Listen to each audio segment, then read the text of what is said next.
Voilà, nous sommes de retour encore une fois de plus avec Papa Bruno, où il nous explique sur les causes profondes de cette crise. Où nous avions commencé avec Minembwe et nous voulions savoir effectivement d'où vient cette guerre pour que nous puissions savoir la solution.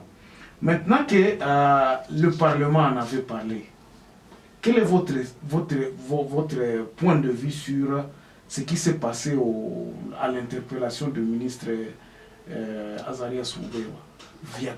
Va-t-il démissionner? Quel est l'issue? Qu'est-ce que vous pensez que ça peut être un issue sur la situation de Minembwe? Je peux répondre? Oui, c'est déjà la question. Oui. Nous sommes là.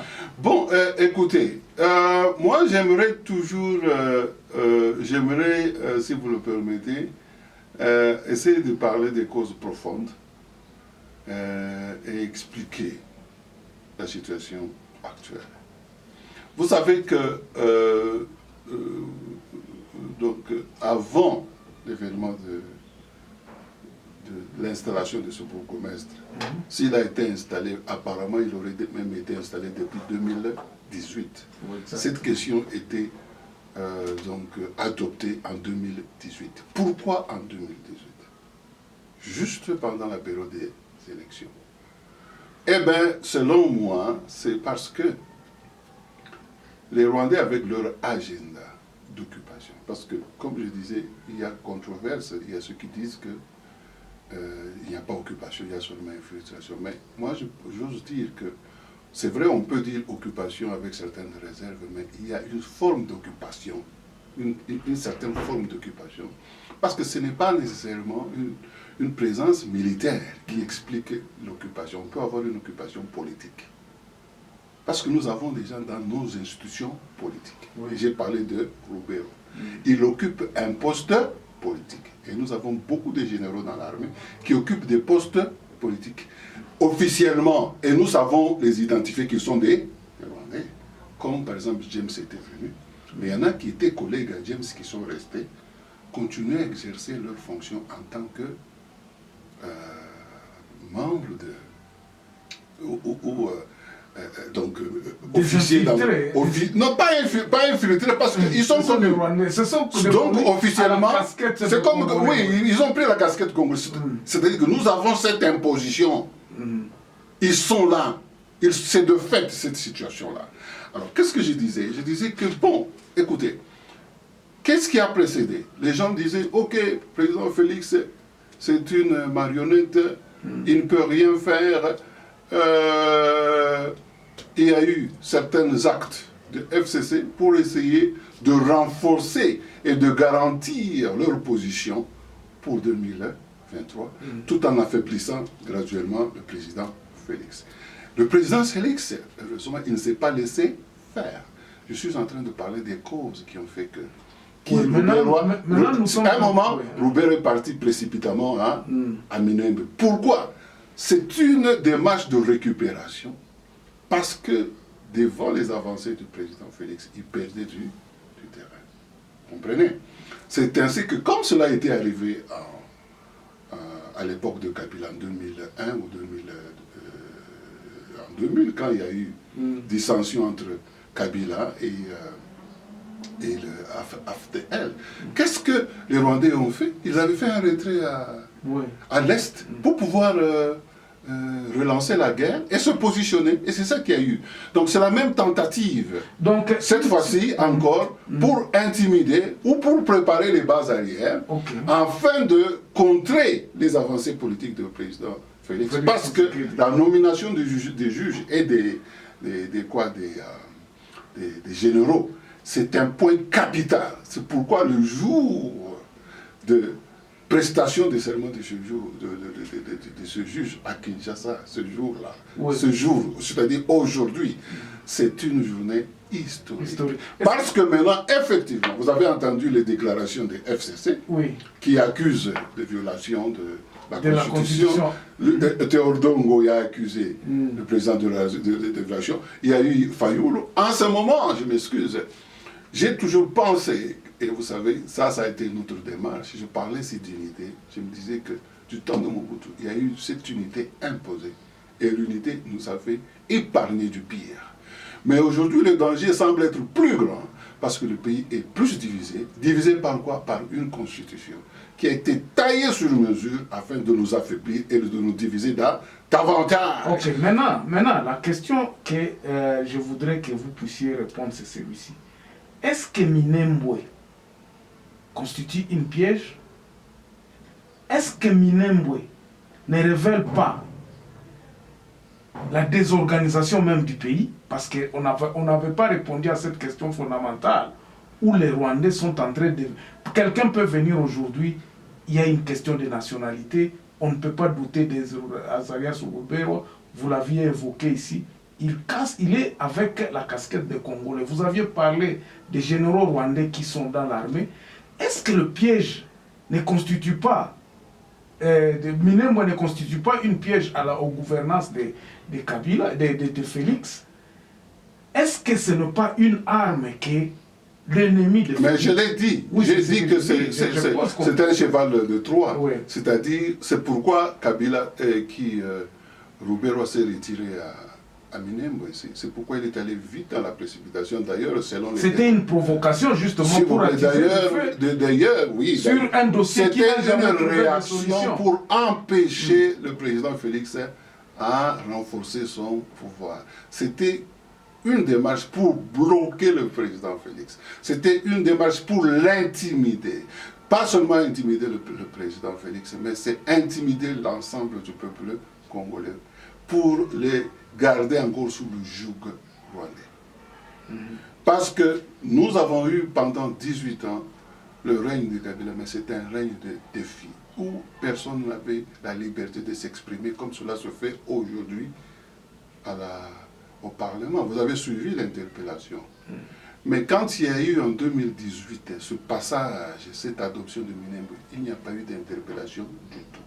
Plusieurs fois, il y a eu des discussions au Parlement.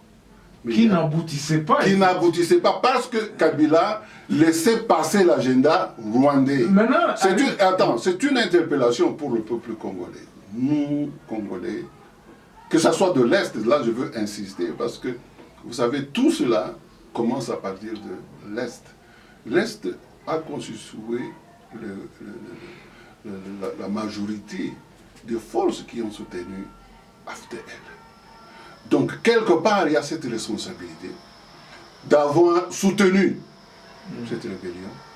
Parce qu'aujourd'hui, on peut même le dire, la majorité de ceux qui ont bénéficié du pouvoir de Kabila sont principalement de l'Est. Mais... Bon, attendez, c'est un problème qui est très glissant et délicat, mais c'est une réalité qu'il faut établir.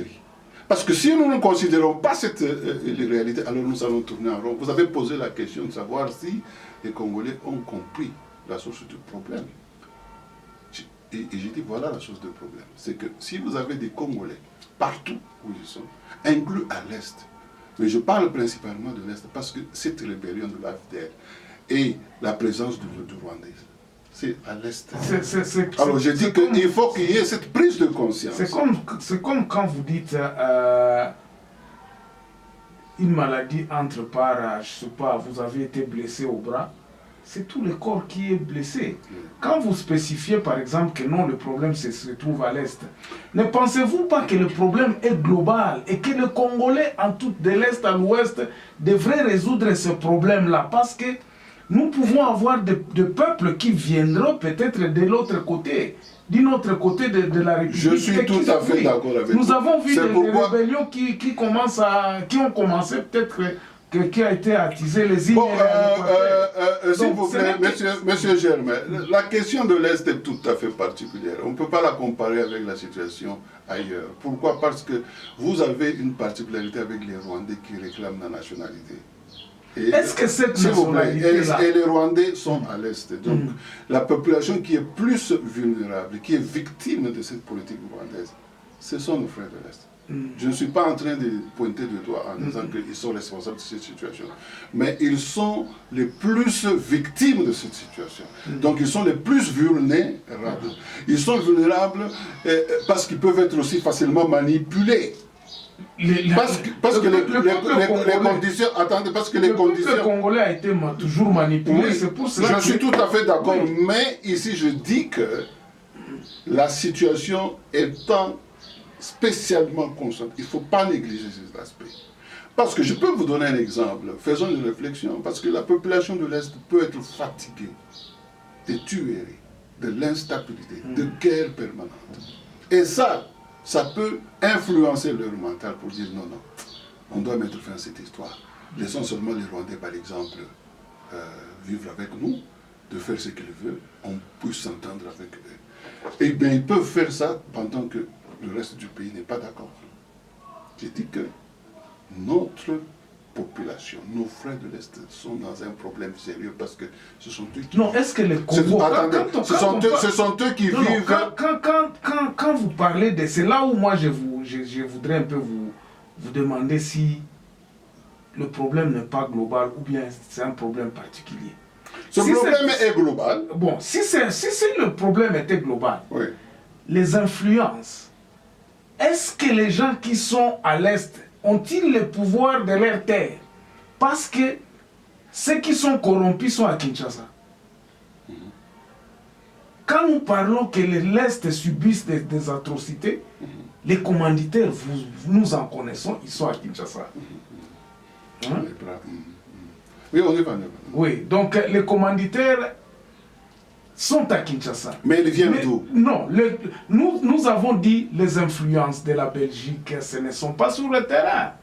Nous avons un système qui a fait que la Belgique en profite. Ok, je vais clarifier. Quand vous commencez à spécifier que le problème je vais clarifier cet aspect. Vous savez,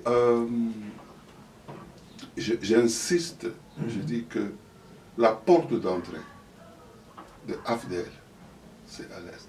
Et nous devons fermer cette porte-là. Quand nous fermerons cette porte... Et par où? Comment? Voilà la question.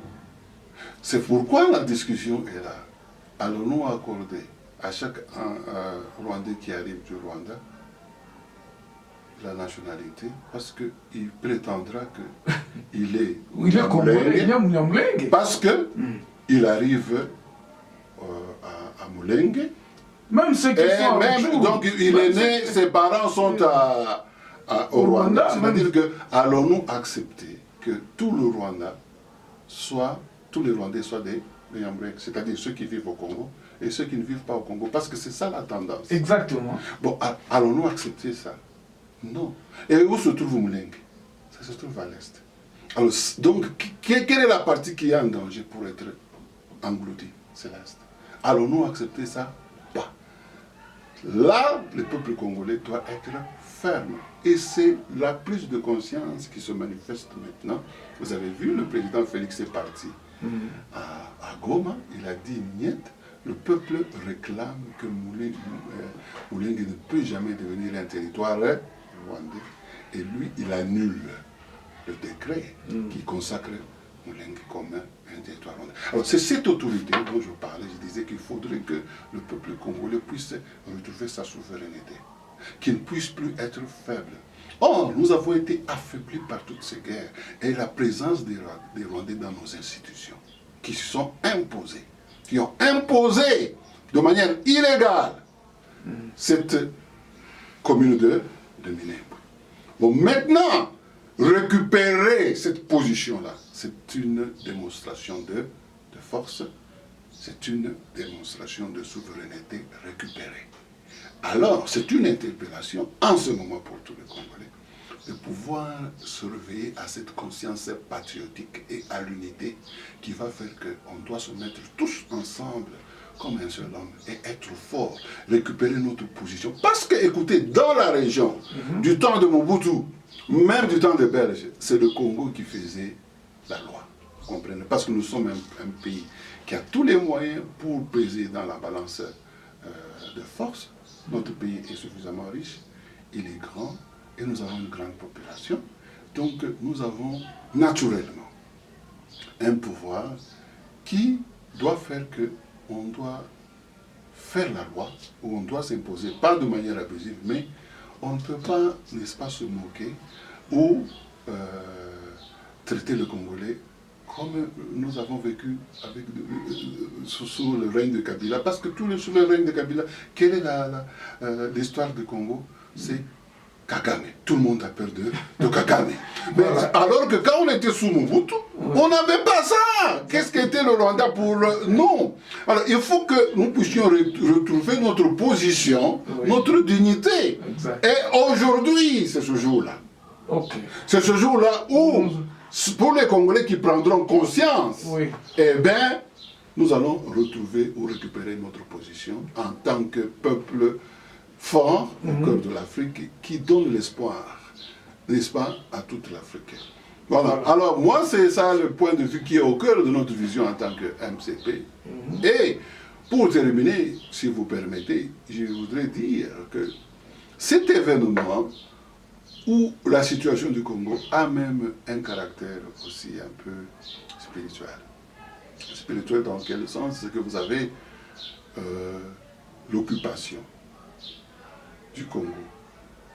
Il ne faut pas seulement prendre ça, considérer ça comme une occupation rwandaise, c'est trop simplifié. Notre pays est occupé, est assiégé par les forces internationales. Vous comprenez? Et pendant la période de Mobutu, ce contrôle leur échappait. Ils voulaient maintenant le récupérer et le renforcer. Et ils utilisent pour cela le Rwanda. Alors c'est une interpellation pour le peuple congolais que il faudrait que nous nous réveillons à cette conscience patriotique. Et pour que cette conscience patriotique soit forte, il faut que notre unité soit rétablie, que notre dignité soit rétablie. Et pour que l'unité soit rétablie, il ne faut pas que les Congolais puissent se faire la guerre les uns les autres. Voilà, nous sommes pratiquement arrivés à la fin de cette tranche et je crois que ça ne sera pas la dernière fois parce que cette émission va continuer la semaine prochaine. Nous allons encore venir prendre les points de vue de Bruno Katumpa qui nous dira encore beaucoup plus sur les événements qui sont en train de se dérouler. Aujourd'hui, nous avions donc comme prestation de juge, nous allons venir voir. Vraiment, c'est un jour très important et historique. Donc, le peuple congolais, celui qui restera à la maison aujourd'hui, qui ne va pas participer directement ou indirectement, en appuyant la prestation de juge aujourd'hui, il aura trahi la conscience patriotique. Il aura trahi notre pays. Parce que nous avons chanté pendant longtemps que nous sommes sous l'occupation rwandaise. Et récupérer le contrôle de la Cour constitutionnelle, c'est déjà un pas pour arracher notre pays des mains des occupants. Merci beaucoup. Nous nous retrouvons très prochainement dans un nouveau numéro. Au revoir. Merci.